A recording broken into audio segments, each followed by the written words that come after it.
Voici Arthur. C'était un oiseau sauvage.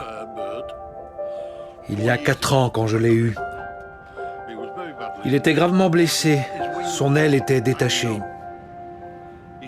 Il a encore une aile, comme vous le voyez.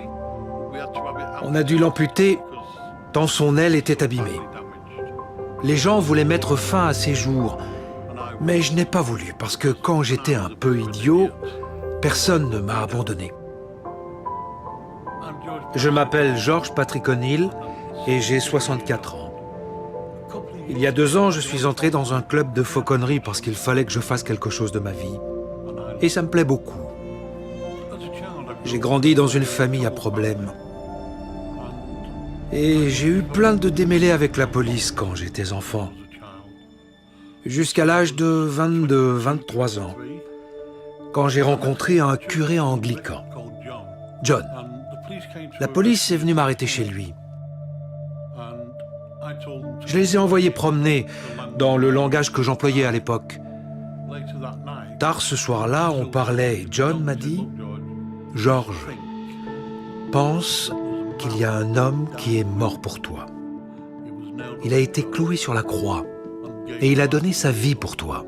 Alors pense-y. » Et c'est ce que j'ai fait.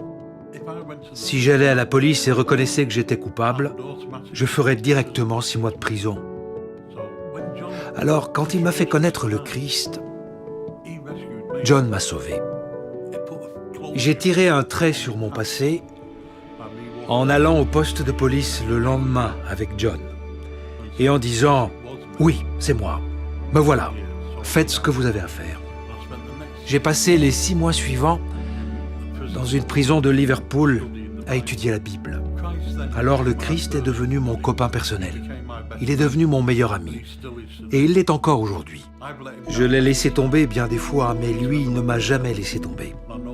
J'en suis sûr, il ne le fera jamais et il est là pour tous ceux qui veulent de lui. Ils ne me font pas du tout confiance quand je les recueille dans la nature. Mais si on les entoure, qu'on les soigne, qu'on les caresse, je les chouchoute, je les entoure et je veille sur eux. Je serai à jamais reconnaissant parce que j'ai le soutien des membres de l'Église de Jésus-Christ des Saints des derniers jours. Où que je sois, je peux avoir le soutien dont j'ai besoin. Heureusement, parce que j'en ai besoin. Il y a des gens qui ont besoin d'aide et on ne les abandonne pas parce qu'ils se sont blessés. On continue de les entourer pour qu'ils se rétablissent.